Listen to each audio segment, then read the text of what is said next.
or how you need to use this tool called Bitcoin that we're all learning and understanding together.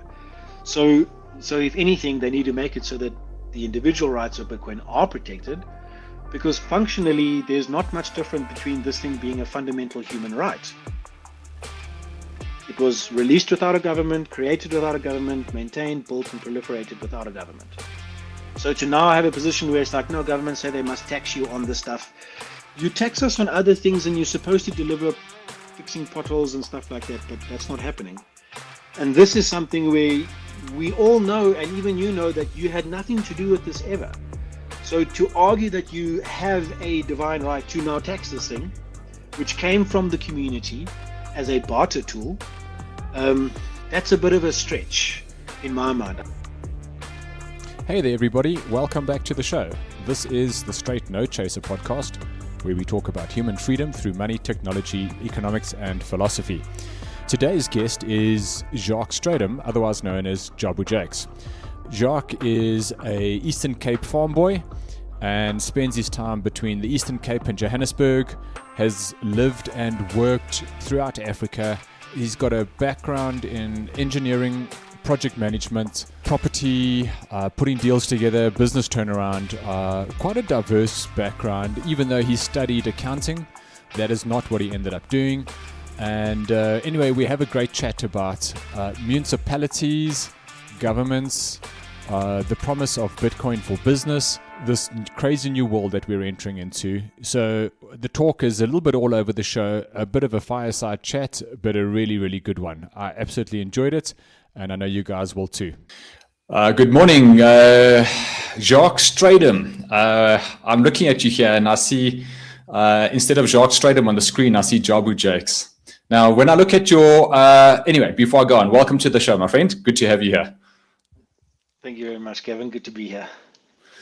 So, Jacques, when I look at your sort of LinkedIn profile, which you kindly shared with me beforehand, I see Jacques and Sabisi Strydom, and I know you told me I've butchered that. So, give me the pronunciation right there. Some ABC. Okay. Another one of the names given to me, like the two you see on the screen, pretty much. Okay, so let's just start right there. You're a South African guy, obviously. You have a traditional Afrikaans. I mean, it's like John Smith in English, Jacques Strydom. You know, it's like the Afrikaans version of John Smith. But yet, Jabu Jacks, where does that come from? Tell me a bit about yourself. I see, just talk generally your background. I know you've got a big property, like professional career background as well. But, just personally, where you're from, where you grew up, just a little bit about yourself. And where did Jabu Jacks come from? Sure, man. I guess it's the story of life, really. Things find you. Nothing about the way I've chosen to execute, anything since school has been traditionally orthodox, I suppose you can say. So kind of very much went the headstrong, do my own thing route. Started off straight in the traditional TradFi route. I mean, audit, accounting, be a wreck, baby. Let's get this thing done. And no, I think I got to the first time I went to go and work at an accounting firm, and I guess I learned there that it was just the numbers only. It's just I have too many other things going on and creative and so on. So even though I can do the numbers, didn't want to do that. So I ended up dropping out of the BAC thing and started getting into work, got into project management, started working in software, hardware, cloud-based project management projects. I got into mining, logistics, supply chain. I worked I did a turnaround for a chicken franchise once, 2010. As a youngster, I got thrown in the deep end there and said, listen, hey man, come do the thing. And I guess when you come from a farm in the Eastern Cape and you're working in a franchise shop, I mean, the language, being able to speak Xhosa is probably one of the single biggest advantages I've had in my life. And I just grew up with it because I grew up on a farm. So I grew up immersed in it and just kind of never let it go, So in this space, the name Nibisi found me because the people I was working with were like, listen, this thing of you not having a proper Xhosa name doesn't work for us. And so anyway, So the name then emerged from the cultural environment that we were sort of just party to, being Eastern Cape and I mean at that point in time Stellenbosch, from varsity days. So that name found me through these traditional channels, and I mean the correct term is Baklensiwe, is how they came to be. Where no, like Nebisi is a name that suits you, and that's the thing about naming culture in African culture, not just in South Africa, is that names carry meaning. So often this is why somebody has a name like Beauty or Hope, right, or Passion, whichever. ABC is like advisor, is what it means, and DC means helper, and these have different, so call it spiritual connotations in terms of who you are. Like for example, Nhlanhla means lucky, so the lucky one, and there are lots of reasons for getting these names in, but this is sort of just how names have found me. And then as time went on, I mean, I did a mining logistics project in Eswatini back in 2012 to 14, 11 to 14. And in that one, this name Jabulani also found me there because I'm quite a chatty, smiley, joyful one, and that's what Jabulani means. So I didn't take too much because it's Eswatini and I'm from South Africa, so it's it didn't take. But then the name Jabulani found me in Johannesburg again, just through cultural norms, and people then started calling me Jabulani. So in my Twitter profile, there's Makulu there, Mahlodi, and so she then also then said no, but this name suits you, and that's the thing about African culture, is that the matriarchs are traditionally very involved with the naming of anybody in the culture, and so she was then like, no, Jabulani, this thing suits you, and so then it stuck, and then people just kind of say, well, it fits, so wear it. So that's where the names found me. But the work career has been pretty much project management direction focused. That's what emerged. So when I became a student, project management was not a field of study. It wasn't a career. It wasn't part of the BCom routes that you could choose, or any of the other factors that were going on. People were typically finding their way into project management. That's the way it usually found. But then because I was pretty much only in projects, and then project management started becoming a sophisticated field, a studied field, something you could work on and become accredited in, I then went that route and said, I've got work experience, and I've done some studies, and so now I can go in and study, write the test, prove that you've done, your work gets peer reviewed essentially. Hell of a test you write, but I got the PMP accreditation. And then that was just a way of saying, do you know what, I've been doing projects. I'm a project manager. I've managed projects, but there's no formal classification or understanding for it. So as I went through that project management course, it was just really great because it could just place everything that was in my mind like a mess for all the projects and things you're working on. It's a skill you apply to any industry, whether it's software and you're like constantly iterating and new releases monthly, or in the mining and the logistics game where there's long lead times, planning, preparation, construction times, building, and then operation and execution is typically at handover. So seeing the realm of project management, coming from a farming background, having worked in fast food retail, having worked in software, a couple other things, you see how the puzzle pieces fit together, and then you just naturally, I just always been entrepreneurial. I'm the guy who sold stuff to his friends at boarding school, a little random mini tuck shop kind of. Like always something, and looking at opportunities and things like that. So yeah, being that way inclined, it's like you can apply the project management skill to any business management skill as well. And that's probably been the single most magnificent outcome from how that sort of journey of mine has been, is that I've been able to say that the project management skill is probably one of the most valuable skills because you can apply it anywhere. But then also in the way things are working today, where so much can be done by agents and so on, is like you need to project manage your own setups and environments and workflows. Doesn't matter where they are. So I guess this type of systematized thinking and doing things and how things fit together has always been just the way my mind has worked with work. And so when the Bitcoin, industry finally got to a point where it kind of opened a door for me to step into, where it's like, well, I mean, my background is, as you said, real estate and project management, mining, to just like, I mean, built environment stuff, working with anything from banks to bricks and mortar at some point, right? And people in middle of nowhere. To then step into the Bitcoin thing and start piecing things together as you start seeing how things fit and you start looking at things in a systematized way. And so I've just been sort of unpacking and piecing Bitcoin in all its glory, how it fits into the business environment, the technical environment, from a project management lens. And so that's where it's like, okay, if this is a rule here and it doesn't break here, why not? What causes, you know? And so just testing all those things and coming to a point where it's like, wow, Bitcoin, the project management approach inside Bitcoin, the project management approach to using Bitcoin in a business. I mean, where do you want to, how do you want to go with this thing?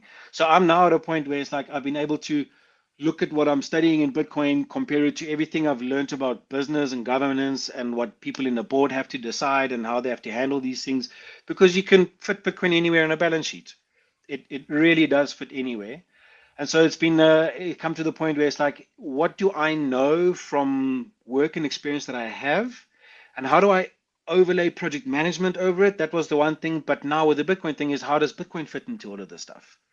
And so I'm looking at these different layers in the different places, and then it just helps you to then picture this thing and how this thing fits into business practically, professionally as well, in this environment. And so fitting these puzzle pieces in a way that makes sense. It's now like, what do I know about real estate and property development and taking a piece of land and figuring out what's valuable, what do you build on it? It's now the same with Bitcoin mining sites. What do you have? How much is there available? And it's all just puzzle pieces you put together. Like you study zoning in real estate, you do your mathematical calculations with Bitcoin and Bitcoin mining, given the energy that you can produce or what's available to you in that space and how you fit things together. So I've just been playing in this space and working with people as the network has grown and people inside the network are coming to grips with Bitcoin.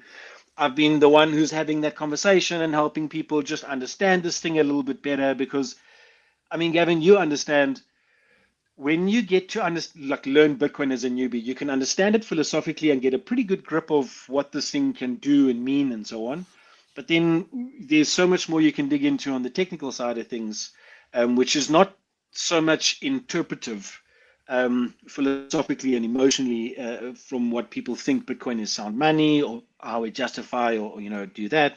But I mean, to look at it and say, this is a functional tool, because it is literally digital property in the truest sense of physical property, in that I can digitally transfer it in the same way that it's physically, you can transfer a piece of paper or this mug, for example. Like, you can do that, and there's nothing else like it. It's the only uncopyable digital item on the planet. Like, I can screenshot, take a photograph of something I'm not supposed to or not allowed to using a second phone or whatever it is, but I can also copy Bitcoin, but then that is not the actual Bitcoin that's cryptographically locked in the background.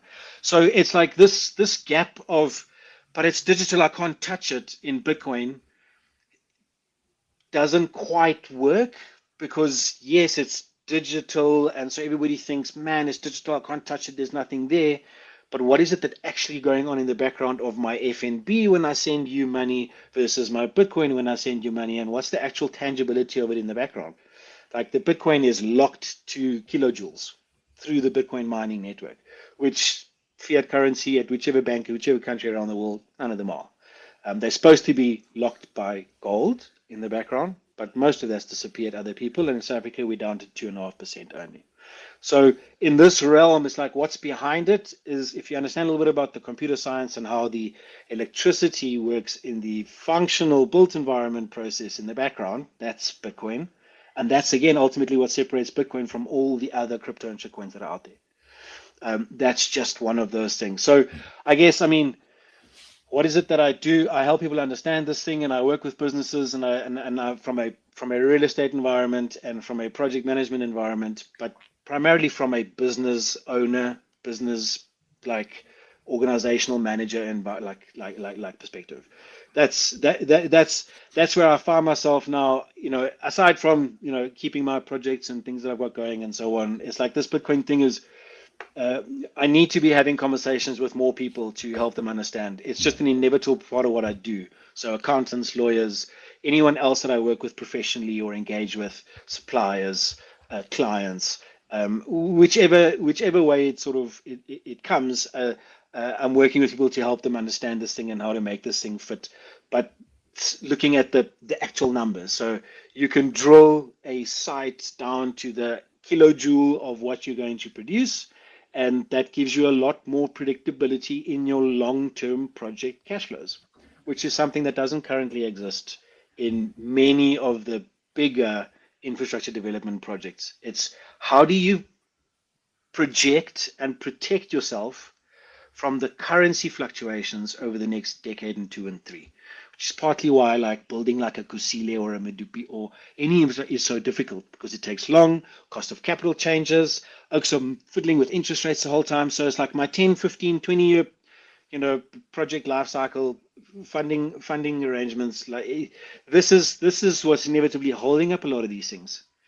And so we're now getting to a point where guys are looking at it in the small modular reactor side of things to say that, wow, Bitcoin gives us a 10, 15, 20 year monetary forward view with clarity that we know what's coming.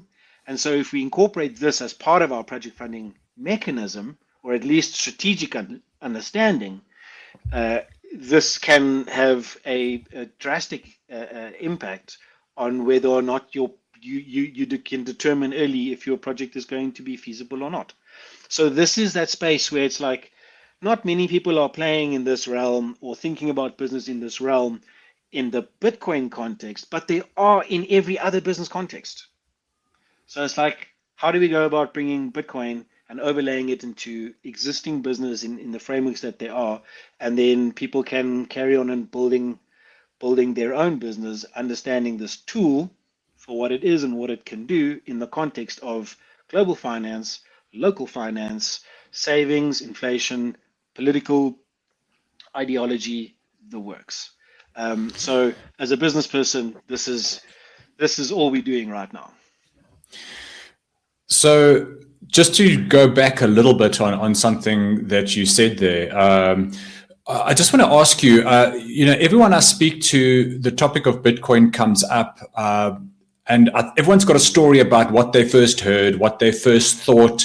They sort of looked at it a bit. Most people seem to dismiss it initially in the beginning, and then something happens. They see it again. Sometimes it's 3-4 times. Eventually something flips. Something is said, or they discover something. I want to find out from you actually it's a 2-part question. Number one, what was the thing that made it flip for you? And number two, is that the thing that is helping you drive what you're doing at the moment, speaking to businesses and trying to help them incorporate this? Can you just clarify the second part? So the first question is, where did what flicked the switch? Yes, what flicked the switch? And then the thing that flicked the switch for you, is that the driving force behind where you are heading out into the world and saying, hey, business, this thing can solve something for you because it's flipped in your head? Is that what the driving force was? Or was it through discovering more about Bitcoin that you saw an opportunity that was missing? I'm just kind of curious if there's a link between the two items, like the genesis, the alpha and the omega almost. Are they the same? Got you. Okay. The most amazing thing for me about Bitcoin is that all the knowledge that I've accumulated, whether in little stickies along the way, 2013, 15, wherever it was, everything that I sort of did in 2018, 19, 20 builds on top of that. And now in the 20s, the stuff you learn builds on top of those things as well. So we're not losing the knowledge that we accumulate in Bitcoin. We can build systematically. All the new stuff that comes in either fits with everything else or it doesn't. And so we're building out something stable. That knowledge isn't changing quickly. So it means people in the States and South Africa can very quickly come to a consensus, and in 3 months' time, 6 months' time, maintain that same consensus because you're building on the same foundational framework.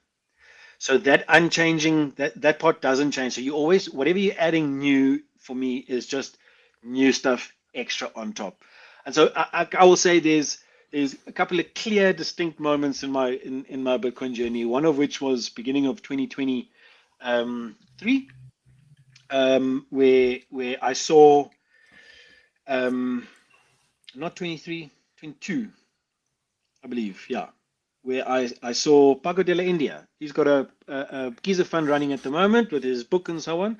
So Paco came through South Africa, and I saw what he was doing. Is like he's traveling the world on Bitcoin, and he's traveled Africa. And because I've done lots of work in sub-Saharan Africa, like rural, like logistic stuff, put to port things, and right, I have an understanding of what life is like in sub-Saharan Africa. Maputo did a big project there, Eswatini, Lesotho, right, Botswana, neighbor, like, so I understood, and when I saw how he's moving through Africa using Bitcoin, I was like, wow, okay, uh, this is this is something. This is quite something. Then he came through Joburg, and I just missed him in that December when he came through. I just missed him, and then he ended up going past Bitcoin Ikasi. And then when I saw that there was obviously workable, this is the closest accessible for me. So the next time I found myself driving past Mossel Bay, I phoned the center, just Google Maps, just click the button, click call who. Herman answered, and Saturday, and he came to meet me, and we had a talk. And then um, I managed to go through, and Lukangele Mai took me through to go and buy a little cold drink from Nositle's shop, and that for me was the last sort of, that was the one to say, listen, this thing is now here, and it is now functional. Like you could, this is now properly usable. Before then, in my mind, it was very difficult. You had to have obviously your TradFi banking, some sort of exchange or something.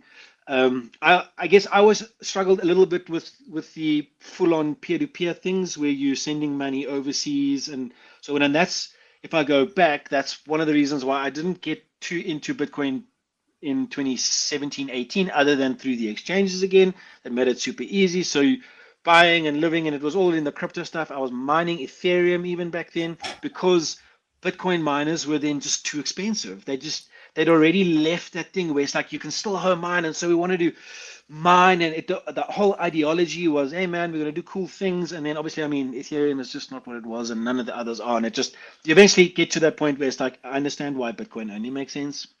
And that moment for me was also the Africa Bitcoin conference, which I went to in December 2023, because that's where the decision was, if it's looking this good in South Africa at Lightning level, I want to see what's happening in Africa, because these are the people who are doing business. They live in that space, they work in that space. So I went there, I could see, and I saw how the technology works. I saw the companies, I saw how Lightning was sort of just reshaping the whole thing. And that for me was where it became clear that, man, this thing changes. This thing is it has left the station, changing the game entirely. Like you have to understand how this thing works. It's fundamentally changing the game. But now also people can see that and see, yeah, but it's cool payments technology. I can just use PayShop. It's also instant and free and what have you and so on. And that's true. But this is where my genesis is then plays a part of the story, because up until that point, I had come to know of Bitcoin around about the time when it crossed the first big milestone, $100. Guy made the video. Nobody really did anything. It's like 2013-ish, that side of the world, 12, 13, early days. And that was only because I was plugged into online blogs and technology and fintech, because fintech wasn't yet such a big thing. But as an entrepreneur, you want to build cool stuff. You wanted to be in that space. So I understood what Bitcoin meant from a cypherpunk perspective, and from a perspective of decentralized, independent digital currency, not controlled by any government. So I caught Bitcoin from that perspective. Not centralized, not controlled, independent, free people, free market money.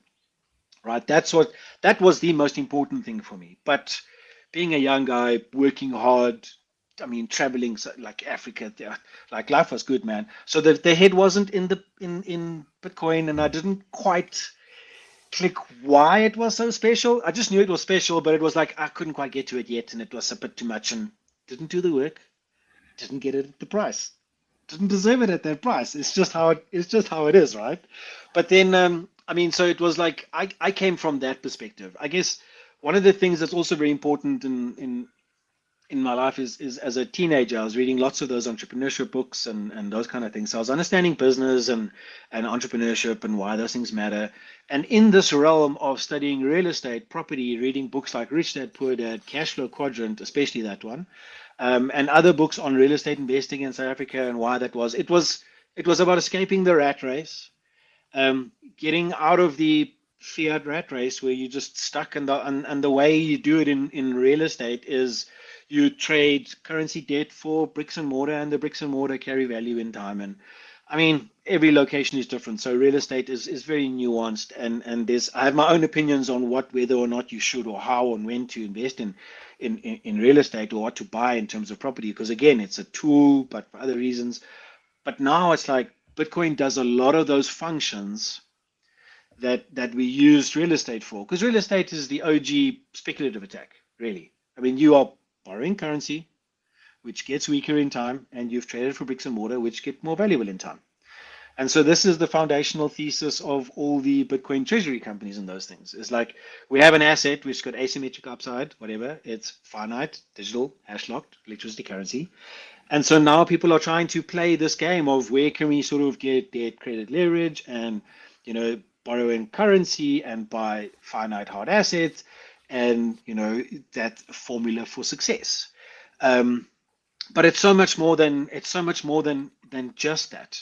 And that's what makes this thing so magical, because you can use it in the payments space, whether you're a spaza shop, whether you're doing a Facebook marketplace, trade with somebody selling golf clubs or an old toaster, who knows, man. Any of this stuff is like, it's so ideal to be used in that little, which is micro payments back and forth, mini payments back and forth, but then you can also use it as like, savings, tool for storage.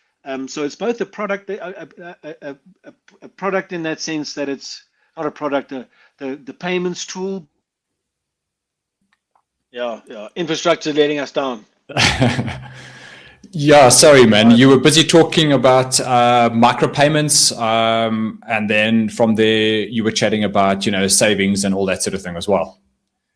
So yes, it's like, okay, you're a small person, small individual, sole proprietor. You can use it for small payments. If you're selling things online, you can use it for payments. There, it's just very easy as far as technology is concerned. There's nothing cheaper and faster. And it's so simple as well. So just straight up technology versus existing technology in monetary framework sense, it's like there's a better one. People understanding this is a different story. But then of course you can use it for savings things, depending if your business is not necessarily in an environment where Bitcoin is flowing regularly. But then also if you're doing business and you got to buy things all over the world, or you are selling things all over the world, it's a method of getting guaranteed settlement. It's a tool that ensures guaranteed settlement. I've got so many people that I know who doing business overseas where payments get lost, or nobody, they lose eyes of it because it's gone to this bank, and it moves around. And sometimes there's a lot of fraud. I mean, the majority of the fraud is proof of payment fraud. Or in Australia, it's like over $10 billion a couple of years ago of the fraud where they hack the agents and then get into the email, and then when the buyer wants to pay the deposit, the details have been changed, and then it just, you've done that. And that's how Ethereum has been hacked the last couple of times, right? That big one of 1.5 billion that they took, the Bybit hack last year, was literally that. The Ethereum hardware wallet can't tell you the truth of what you're dealing with on the back. And so that's what the guys did. They told the person whose eyeball was eyeballing it, told him one thing, meanwhile in the background he was doing something else. And this is the fundamental thing which Bitcoin gives us, is that we can check this the whole time, and we can't do the same with anything else. And that's obviously, as we understand why we have currency devaluation, what the problem is.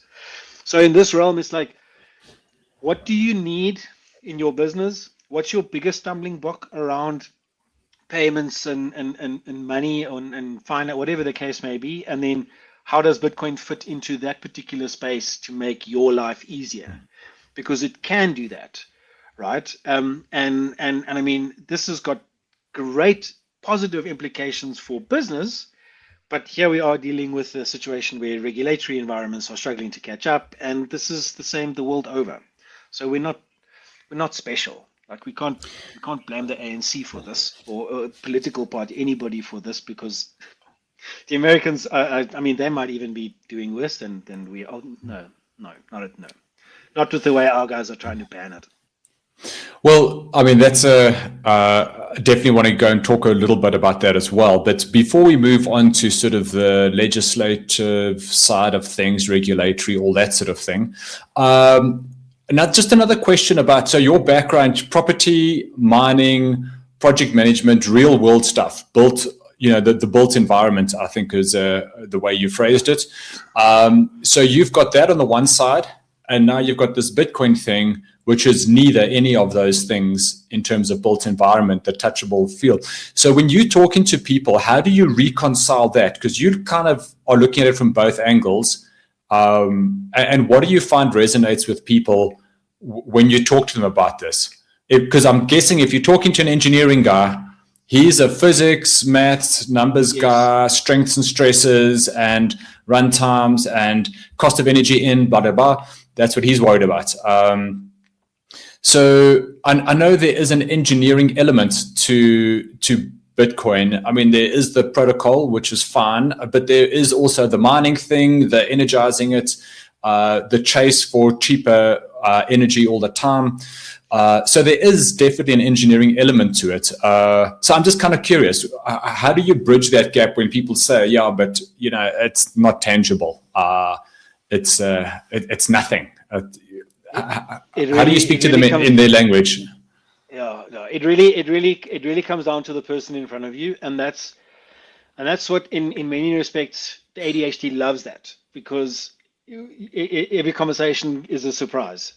The questions that come from perspectives and reasons why, but it is a common one. People are like, "Boo, but it's just nothing. It's just a digital thing. It's nothing," and that's only because there is a old switch that was flicked way back in the day, which is the numbers on the banking app that I see are real because it's connected to the real paper that I have. So in your brain, that number is real because I can also see it here. But Bitcoin doesn't have this the paper to wave around.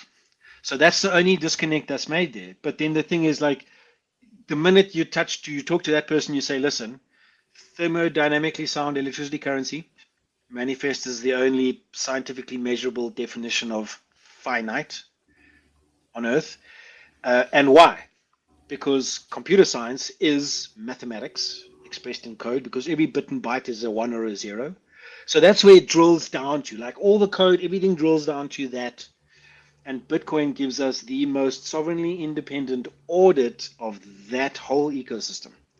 What you see in the screen in front of you versus what's happening at the bits and bytes level. There is nothing else where we can audit it so well, the whole spectrum through. And so it comes down to making that connection for a person. If they're an engineer or somebody who understands like the physics of electricity on motherboards and computers and how those relationships all like work, then they'll make that connection.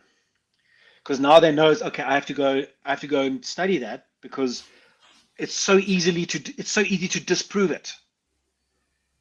And then when they go and look at that, to go and look for that disproof, the negative proof, then they see that, okay, this is actually undeniable. And that's the thing is, so I tend to try to focus my conversations on bringing people to that fastest point of undeniable. And sometimes, I mean, people come at Bitcoin through the conspiracy theory element as well. I mean, that's a big one. Is like, no, somebody's in control of the whole thing, and they want to keep us poor and so on. Like, I mean, it's a big system, and the incentive in the system is you've got the guy at the Reserve Bank thinking he's doing a stand-up job, drafting regulations the best he can, getting his salary, his bonus. Like, he thinks he's doing a good job. But he doesn't have that understanding of, well, in that ecosystem, and the way we look at it as Bitcoiners, you creating this devaluation cycle, and that's problematic because we're Austrian economists at heart, and so we can surmise as to why. And so the person doesn't realize they're doing something which is a net negative on humanity at large, but that's just because they don't understand this Bitcoin thing. So I really just try to work with who I've got in front of me, but understanding that Bitcoin, literally you can go and verify it down to that bits and bytes level, means you can engage somebody who is very skeptical and coming from a highly technical background. You can engage with them and speak their language quite clearly. And in actual fact, that's almost some instances easier to get somebody to understand the power of this thing, because if they have that understanding of what makes physics and that relationship thermodynamically sound, and then you give them the Bitcoin puzzle pieces, they take the Bitcoin puzzle pieces and overlay it over the other puzzle pieces that they already have, because all the principles in Bitcoin come from everything, like everything else, these, and you can approach it from all these different elements. And there's enough people who've written about their own journeys from their perspectives, which eventually everybody then starts arguing about and cross-referencing, and eventually we end up with the best ideas that sort of stand. And this is where we are 17, 18 years down the line, is that Oaks have hammered this thing enough from an economics perspective to have a really good understanding of where it does or doesn't fit. And those who know what they're talking about can see when somebody's missing something or potentially fabricating a bit, but human nature and protecting your ego and not wanting to come across as stupid is human nature thing. And this is the other thing about Bitcoin, which is probably the single most difficult hurdle to cross, is you got to be able to park your ego, because you can get proven wrong. You can get shown up for something. If the network or the system does change, you have to have that ability to say, what do the facts say? What am I looking at? And was I wrong? Do I need to adjust here? Because everything eventually comes down to those bits and bytes, which is a scientifically measurable finite. And we don't have that with anything else on this planet. Yeah, in all the people that I've interviewed, both for the show and then just, face-to-face conversations on the street in the Bitcoin space, the one common thread is that there's this technical and philosophical understanding as to what Bitcoin is, but almost without fail, every single person's aha moment has been a transaction of some sort. Either they've bought the Coke at one of the little shops that you mentioned when you went to Bitcoin Ikasi, or you've said to someone, let me just send you $5. Hey, you don't need a bank account. Just download an app. There's 20 of them. Just take your pick of anyone you want, and I'll send you $5. I still have a friend of mine who's got a coffee shop, and I was chatting to her about, hey, you should think about taking Bitcoin on. It's quite a cool little marketing thing. And I could see she was quite nervous to have the conversation, and she sort of put it off. And eventually she was like, okay, fine, come talk to me. And she had her guys, sort of her crypto advisors were there at the table and checking this whole thing out. And at the end of it, I just said, look, can I just send you, I'm just going to show you how it works. She downloaded a Blink wallet. I said, I'm going to send you $10. Boom. And that little green check mark on the screen when the $10 went, and instantly it appeared on her phone. And she said, is that it? Is that as simple as it is? Yeah. These days, I mean, it's great fun, mental gymnastics, having conversations with people and rebutting arguments. And I mean, it's always fun, especially if you've had a beer or two, then you have a whale of a time. It gets really, really good. But at the end of the day, I just say to someone, can I send you $5? Let me just show it to you. And that is a great trigger. But yeah, for sure. But listen, you mentioned something about regulatory politicians, and in a prior conversation, you had mentioned something to me about you had had some experience with two different municipality areas, and there was a bit of a battle going on about rates payers being unhappy about their paying rates. They're not getting any services back. And I just thought that was pretty interesting. Why don't you just talk a little bit about that? Because I think that's a real issue. I don't think there's a single South African, unless you happen to live in Stellenbosch on Dorp Street, or in Cape Town, in the CBD, in the City Bowl, anybody outside of those areas has got a gripe with their local municipality. And I think that'll be a good way to just sort of get the audience into the idea of, okay, regulatory legislation is one thing, but what can we as individuals do about that? So maybe just quickly talk through those two scenarios. Sure. This is, this is like the Bitcoin is money conversation is vast, varied, all over the place. And I mean, hands down, the best way is just do a transaction. You don't go back from that. If you see Pick and Pay done, like you say, can't go back from that. And so people in the public narrative can easily get lost or left only in that section of, oh, it's this investment thing, the numbers going up and down, and that's all we see on the news. Nobody really shows it. So people just leave it as being that thing. And so this is where, when you have those technical conversations about what is actually behind this thing, because it's nothing, but it's actually not nothing, is that element of that the nothing, all that infrastructure and so on, how that plays together and what that means gives you certain rights and rules inside the software that you can then do, right? And in many respects, in the real world where we live and work with our regulatory environment and our legal environment and our business environment and everything we want for life, there's that reality and that disconnect between what we believe and perceive, what's happening, what we're told versus what we understand for what's happening on the ground. And I mean, we see this very clearly in the political environment, municipal environment, because anywhere in this country that you sort of out of the Western Cape or whatever, or some of the major metros, you can see infrastructural decay, challenges, right? And it's everywhere. It's everywhere. We've heard the stories. As somebody who doesn't live in the Western Cape, I'm in Johannesburg and Eastern Cape, right? So that's my perspective. Joburg and Eastern Cape. So I've seen Joburg, Gauteng over the past 15 years, right? That I've been Joburg, and the past 5 years, I've seen a pattern that was similar to Eastern Cape, my Makanda home municipality, where you can see the municipality is not keeping up with the maintenance it's supposed to do.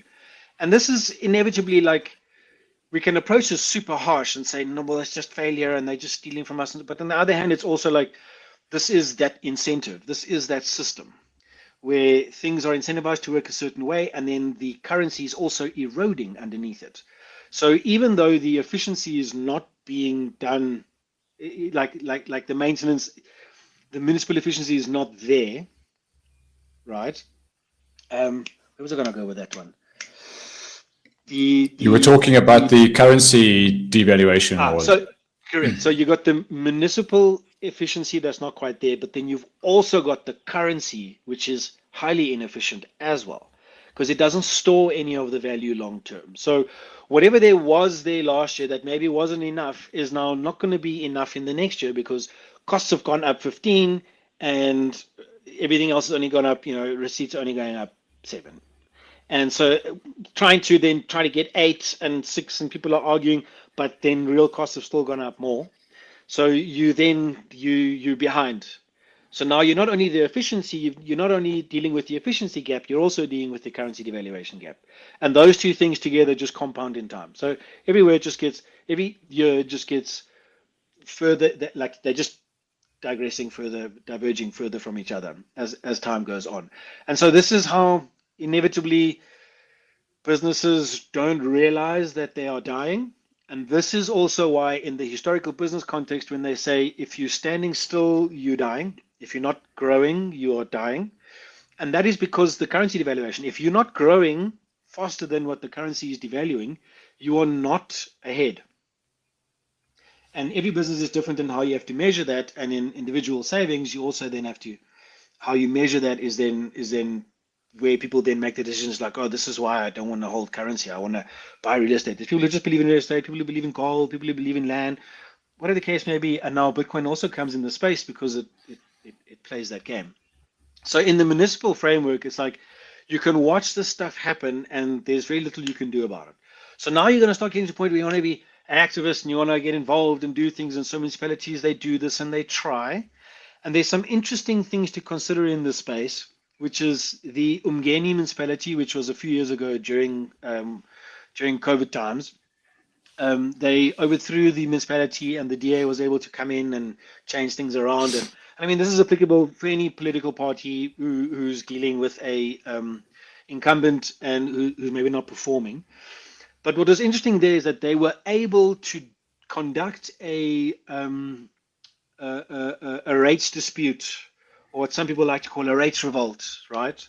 Where they withhold rates and as part of their negotiation for service delivery. And what worked well for them in that environment, from our conversations with people who were connected in that space, was the fact that they had separate ESCOM to municipality, so they were able to continue settling ESCOM whilst withholding payment from the municipality, which you have to keep, right? You can't just not pay it. You have to keep it somewhere, because if that dispute doesn't go your way, you need to have the funds available to settle. But I mean, this is like that's part of that process. Now, in that environment, the only reason they were able to achieve a successful outcome, changing service delivery provider in that case, was because they were able to still keep their electricity while holding their rates back.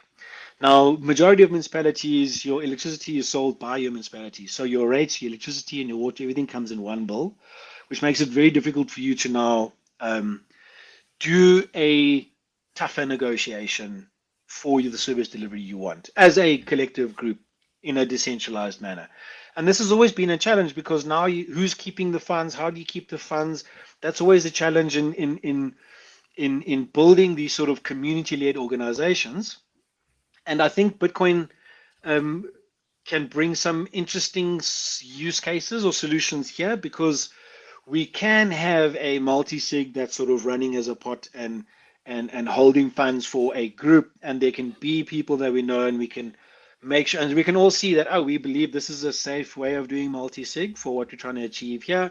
This is where we can verify on chain what's done, and this is who's executing. So we can really like have control over funds in this way if we wanted to go that way. But also, I mean, you didn't have to go do things in that way, because every municipality is also then very different. Where in the Makanda municipality, they actually went through the whole process and eventually went through the courts, got the High Court to overthrow and kick out the defunct municipality. The whole thing was disbanded. And then what happened is that the provincial legislature has to then decide who are the people that must replace the disbanded and dissolved municipality. And so then it's like, okay, the town was then in a situation where it's like, we've solved this problem, we've fought this problem as a community through the legal process, and in the end, the result is that it's just more of the same. It's still the same municipality, it's still the same thing. So even though a lot of this work and energy was spent, the outcome is vastly different to the Umgeni municipality outcome, where they were able to achieve and change that working relationship, their service delivery provider relationship. And these are the elements that are at play, because you can't push from whether it's civil disobedience or any sort of activist challenge kind of way. I mean, there's certain things inside the law that you must follow and must do in order to do these things effectively. But the point of this is just to say that if you have certain conditions inside your local municipality, it becomes very hard to do these kind of things. But now this is then a situation where it's like, the big problem is we can't get control over the money, and we need to control the money, because when you just give money to somebody who's not spending it well, it's just going to keep disappearing. And so the only way to actually affect change is to vote with your wallet. But now no municipality can vote with their wallet unless they have certain very specific conditions in play. But this is now the municipal solution or situation in that way is a different one. People are going to do what they're going to do, and right, that's up to like the town in that specific environment. But it's quite similar to Bitcoin in the sense that as Bitcoiners, we have the ability to manage money ourselves without the need for the government. Because what is politics if not different parties arguing over who's going to manage the money better at the end of the day? The money printers, all they end up in control of, and so that's what they're vying for, and that's what they argue about, and that's what they propagandize and publicize, and what everything sort of centered around. So now in the Bitcoin sense, it's like we're all citizens of Bitcoin Town, and we need to decide, well, how do we use the tools at our disposal to achieve a result that we kind of collectively understand to be good for business, good for society, good for savings, good for just everything, right? Given what's going on in the world, and so we then have to look at this and say, how do we approach this? Because we can just keep self-custody and storage ourselves, but we're now in a situation where the people who are supposed to be in control are telling us that this makes you a criminal. And so then it's like, well, I mean, where do we as a citizen actually have control over what's going on, and where don't we? Because if we can't actually use our thumbs to get our municipalities right, then what's left, and how do we go about using our wallets to get our money system right? And so these are the worlds where Bitcoin traverses. If not to say no, Bitcoin is a silver bullet for people who want to change their rates environments and so on. Like I mean, there's applications there for sure, but it's not a silver bullet. It's not just something you just boop and plug in and it's there. Like you must understand what it is you're working with here, because you have to be responsible for what you have, because you can control something and at the bits and bytes level. You audit it the whole way through. In the same way that a municipality should be auditable the whole way through. Like the money comes in, we know where it goes, we know what it's spent on, the water gets fixed, the potholes are done, and the electricity is working, kind of thing. And so that's kind of the principles and fundamentals of transparency and how money is used and where it can and can't flow, and so on, is then in the Bitcoin realm. It's like, well, as we study Bitcoin and as we study our Bitcoin inside our political environment and our financial banking environment, how do these things sort of change the power dynamic between citizens and their governments? And this is all over the world. So this is where those worlds are like, we have very real built environment things which are problematic for us.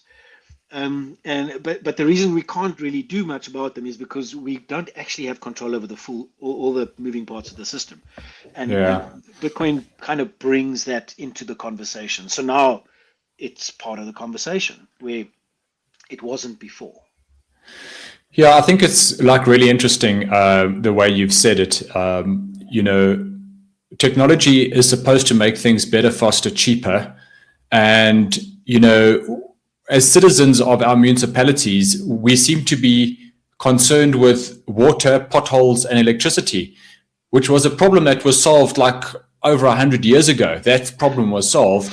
We're not talking about building bridges, and we're not talking about building dams or building, a new football stadium. We're literally talking about water, electricity, and potholes. I mean, it's kind of tragic that, there's this definite regression going backwards.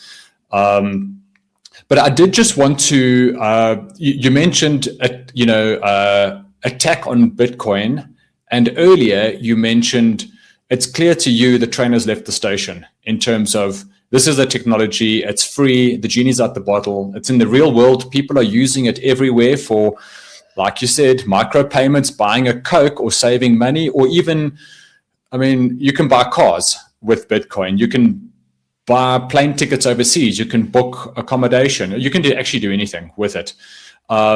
Clearly, the state has twigged onto this idea that the train has left the station. In my mind, it's too late. They can't put the genie back in the bottle, but they're certainly going to try.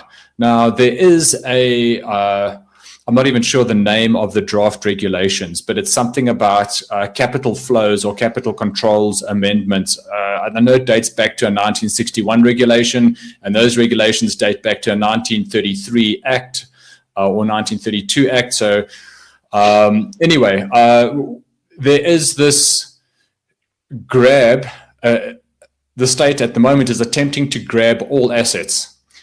It's not just a Bitcoin thing. Any asset that can be converted into currency, I think, is the terminology that they use in the draft regulation, which is literally anything. It could even be your house, because you can sell your house for money. So it's house, cars, artwork, gold, and now obviously Bitcoin falls into that. So comments from your side. I know there's been a lot of movements behind the scenes. A lot of guys are talking. Articles are I'm seeing 3-4 articles a day in media outlets coming up talking about this. It's clearly a grab for a money pot of some sort. I mean, it's actually the entire money pot. It's not just a money pot. It's the country's money pot. I mean, just give me your thoughts about this. There are a lot. And yes, I must say, look, the train has left the station. Look at the response. They're gonna ignore it and whatnot and so on, but look at the response. They kicked the hornet's nest. I mean, Satoshi at one point said, no, we kicked the hornet's nest, and so then he also, part of the thing why he's left, he didn't want to unnecessarily poke the bear when things were too early. I understand that. But when you look at things the way Bitcoin is now, with the amount of hash rate, the amount of global decentralization, there's no single government that can enforce any of its regulatory framework on any of the other governments.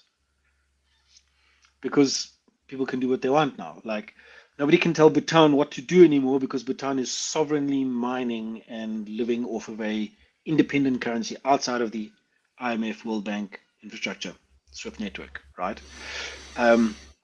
So that power dynamic is changing now. You can't force somebody to do something that doesn't fit with them, whereas in the past it was like, in order for you to do any trade, you have to go through our currency, and so gun points and trade points and hard locks and whatever it is was the order of the day for shaping where people had to go. But today it's like, because that enforceability is gone. This is what I mean when I say the train has left the station. You can make Bitcoin illegal in the country, but you can't stop it from being used because it functions on the internet. It's bits and bytes. Anybody who's running a node in their house, if I'm running a node in my house and you're running a node in your house, I send money from Bitcoin from a wallet that I control, which is words in the sky, essentially, like on millions of people around the world, like hundreds of thousands of nodes around the world, all keeping a piece of that. And so I tell all of them, hey man, I'm changing the rights of this one. I'm giving it to this, like this wallet address. Did that money leave South Africa? Did it leave Joburg and go to Pretoria? No. Did it leave here and go to, no, it didn't. It's on the network. I've just changed where the rights are given. So now it's like, okay, but that, like, this is how, did you sent the money? It's like, well, no, technically not. That's not how Bitcoin functions in the back end. You're not sending money, right? That's just not how it works fundamentally. So if you study it at the computer science level, the argument then becomes, I mean, this is bits and bytes over internet, which is not touching the financial system. So it never was intended to be inside the financial system. So where are we here, right? Where are we in terms of how do we regulate? What do we control in this thing? And I mean, I have a very simple thesis, which is that Bitcoin is a barter tool more than anything else, because it wasn't built as a financial instrument inside the financial industry. It was built as a tool which speaks to money in this context, but it was a creative computer science experiment to see, can we do third-party list value exchange? It's cryptographic experiment, computer science, right? Code. The fact that people have started plugging it into monetary networks and things like that does not make it a monetary tool. It is a monetary tool, but it doesn't make it finance. It doesn't make it. But then also the thing is, if you want to regulate or you want to control it or you want to change something about it, if it were an individual who built something or built a product or built this tool, you could go to them and say, we need to lock this in, and you need to do KYC here, and you have to do that because if you want to do business in our country, you have to give us this information. So that all falls away. It's like none of that has to be done anymore. So now it's like you can say it becomes illegal, and you can put it in your laws and so on, but you can't enforce it. Like everything in the fintech world is you enforce it through the banking system, through the SAR payments network, because everything has to go through the SAR payments network. if money leaves this country. FNB will not let you send money overseas unless you go through the SARB network and declare and tick the boxes and go through the multiple emails and phone calls back and forth over 3 or 4 days to try and get your payment to like leave the country. Like, I'm trying to pay for stuff, right? Everybody has this problem. So again, this is just that thing of like the technology is so much better because 10-minute guaranteed settlement. I've got a shipping container full of high value goods that needs to go to a foreign country. I do 1 shipping container a month of this or something like that. It's a few million rand, but it don't know when the money arrives or when it comes, it takes long. I can get guaranteed settlement in business. Guys, I got to load your truck right now. Settle me. Here's the invoice. Boom, settled it. I get the notification. My note verifies the money is the value exchange has been done. I can release the load. I can get a proof of payment, and it can be fake. This kind of thing. So in terms of trade leaving the station, there are too many people around the world who have the precise view that this is an independent, sovereign, computer science, free tool, and there's too many countries that are quite free in how they approach this thing, treat it like a currency, tax-free status, all that kind of stuff, for any other ones to then come and force draconian rules on top of it, because this is not like traditional capital where you can keep it in the country, like what the Reserve Bank's mandate has been since 71, is to keep the capital in the country so it doesn't flow out and disappear and just wipe everything, right? But you can't keep Bitcoin. So it's going to leak wherever. It's just going to leak. You can tell FNB, no, you're not allowed to. Make sure none of your clients send Bitcoin. They can't do that. They can't enforce it. They can't do it. And so unlike any of the other cryptos where there's actually living founders, companies, boardrooms, C-level people, compensation packages, like whatnot, for me, I look at all those things as like you're trading shares. It's just a new clever way of trading shares. You're buying Solana. There's a Solana firm. They're trying to make profit. They're trying to do this, that, and the other. And so in that realm, it's like, how is that not a security? And then if you compare that to the Bitcoin network, where there's none of those same functional things which exist in every other company or corporate environment, Bitcoin is outside of that. So this is where Bitcoin is sufficiently provable to be completely decentralized from any individual government or any individual entity or any individual person, right? And this means that it's not something that any one government can take control over and define. All they can do is define the relationship of how people use this thing. And if you're going to regulate something in Bitcoin, I mean, we're already regulating what criminals are, what broken laws are in certain environments. And so now it's a case of, I mean, if I use dollar to do business and I need to now get into a dispute or something, how does that work? If I used rands to settle a transaction and now there's a dispute, how does that work? But also I can use Bitcoin. It's just a currency. It's just a currency. And so now it's like, well, our government is trying to negotiate with the rest of the world, where Australia says it's a capital asset, but if you use it like a currency, then you can declare it as a currency and it's taxed accordingly. Give you the option. In Dubai, it's just currency. And you know what? It's a currency that is not ours. So it's like South Africa now saying, no, we want to regulate the dollar. Can't do that. It doesn't belong to you. Bitcoin doesn't belong to you. It's a currency that is not yours. And so functionally trying to do anything about it and prevent the use around it, it's unenforceable. It's just not possible, because now it's a foreign domiciled entity coming here. Guy comes here on holiday, but he's got access to the keys. Now must he hand over the keys in South Africa? This is the travel rule, right? Where now you're in a country where it's taxed. Now technically must you pay tax, and then when you leave a week later, do they pay you it back, and so on? So this is where it's like, how the different governments and everybody has to now agree with each other how we're going to do this thing. This is where the real challenge lies. But what puts Bitcoin in a different category to anything else we've done in the past is that nobody can stop you. Like, you can't be prevented from. So now it's a case of saying, this is what best practice is. This is what works. This is how we know to keep this tool safe. And this is how we can step forward in a way that people can use this thing and the country can benefit from it and the businesses can benefit from it, and every savings account that's sort of connected to a business that wants to thrive in the space, everybody can the downstream effects from this then filter through. And this is where people need to say to the government, like, you can't say this because you don't control this thing. We control this thing. And so as citizens, what do we want? We want this thing to be understood so that criminals don't use this thing in a bad way. So if there's going to be rules, the rules should be, if you're going to be handling somebody's funds, like what traditional brokers and bankers and so on do, if you want to do the kind of service where you're holding somebody's keys with them, if you're an attorney or an accountant, or you one of six people in a company who need to manage the funds, and so the keys for the company's Bitcoin are distributed amongst you as shareholders, like the way you navigate and control that, that's what should be regulated.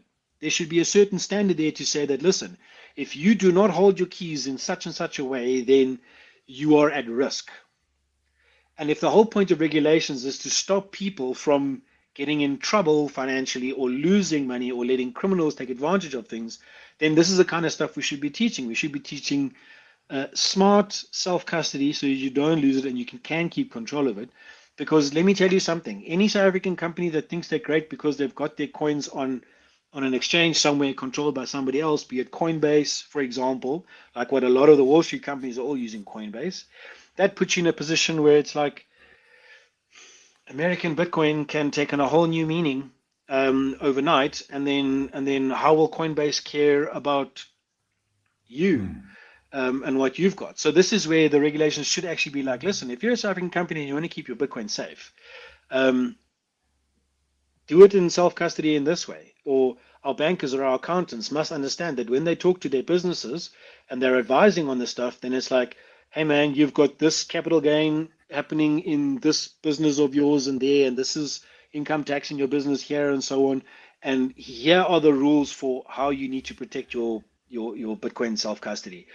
I'm not the expert at it, so I'll farm it out. I'll get somebody to help you with it. But you as a business, you need to understand that this is the standard you need to attain if you want to keep your business safe. So this is kind of the direction where it should be going. And this is the only thing your typical Bitcoiner has like speaks about. They care that you can keep your financial tool safe. And you can take that level of control and protect yourself from whatever may happen around the world, because as much as, we want to root for the Rand and Team Rand because it's our country and we feel like, but the Rand are not the booker. And the Rand is considering what we know in the Bitcoin realm of how fiat currencies work. Like the Rand isn't really there to try and make life, I don't know, better for individuals, like in the same way that Bitcoin is. Like we understand the Rand is part of the problem, just in the way that the economic and functional incentives of the system play out in time, just politinomically, those two worlds, smash them together, everything that makes all of that happen. So we need to use our voices, speak to each other, and get better at this thing, because historically no government has really done this kind of thing for us. There's good things government has done, but in this instance, there is nobody who can give you in your business or in your individual life the correct framework for how you need to use this tool called Bitcoin that we're all learning and understanding together.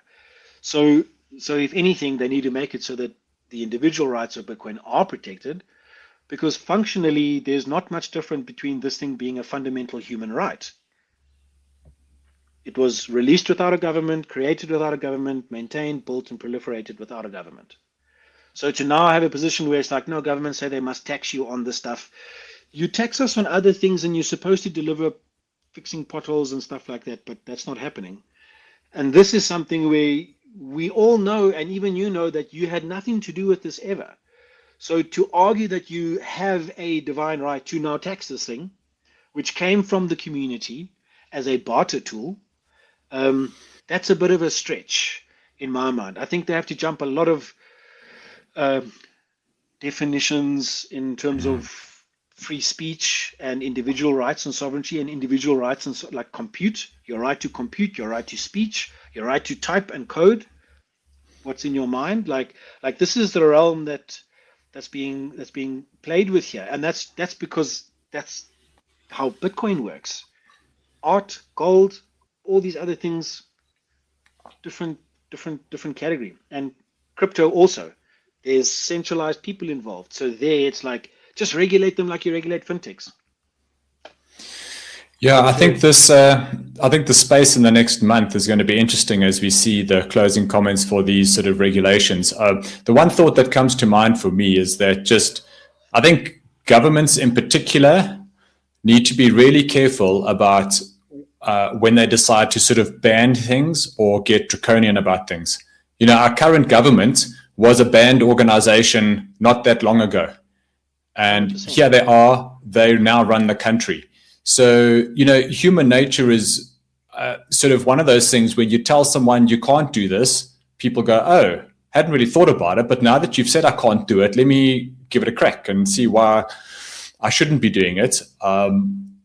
There's lots of examples through history of this. I remember reading about the Roman Catholic Church that was banning the printing press because it was dismantling their authority over what the Bible said and disseminating information. And the first thing the printing presses started doing was printing pamphlets on how to build printing presses and disseminated that as fast as they could. So the act of trying to clamp down and to ban something, in many cases, just accelerates it. Or if it does slow it down, it slows it down for a while, but then it tends to explode further down the line into a whole biggest thing that no one thought about, because people don't do second and third order level thinking. Critical thinking is not taught, and people just have this, I have a hammer, so every problem's a nail, and we're just going to go for it. But Jabu Jacks, it's been awesome chatting to you, mate. For people that want to reach out and just follow you or just get hold of you, chat to you, do you have any social platforms, anywhere someone can reach out to you? Yeah, like I'm not a professional at those things either. We gooi intuitively and have conversations, but I mean, people I do business with, I'm connected with. Welcome to just hit me up on X. I mean, Jabu Jacks on X is good. Or you can just post my LinkedIn in the comments, and I check that. I check connections there periodically. I don't live and work and advertise on LinkedIn. That's not how my business typically works. But if you wanted to reach me, you can just reach out to me there or through the network. People who know me and that kind of thing. But those are the two ways, and I'm always open to having conversations and being tested. Nothing loves me more than someone saying, no, you're wrong. And then it's like, okay, why? Let's talk about this. Like, why? What's the thing? And how do we dig in, and how do we dissect, disseminate, pull apart, rip it to pieces, break the Lego right down into stickies, and then put it back together again. And in that process of breaking ideas down and building them up again, like we end up coming to what makes the most sense in the end. And that's pretty much what I'm chasing in my Bitcoin research. So always looking for the tests wherever they come from. Brilliant, man. Well, I'm going to put those links in the show notes. I've already found my sample through the interview as the opening quote. So I'll let you guess what it's going to be, and you'll hear it. But it's such a great one. It's going to be a line that I'm going to remember for probably the rest of my life. I love the way you phrased it, so I'll leave it as a surprise for you. But thank you. Thank you so much for your time. It's been amazing, and I look forward to seeing you again and digging even deeper into those conversations. So thanks, my friend. Have a great day. You too. And here's to more meetups around the country, bro. Like the meetup groups. Shout out to the Oaks who run those. You guys are absolute champions. Thank you so much. And thanks, Gavin. It's been a real pleasure. I look forward to seeing you. Thanks, everybody. Cool, man. Cheers. Ciao.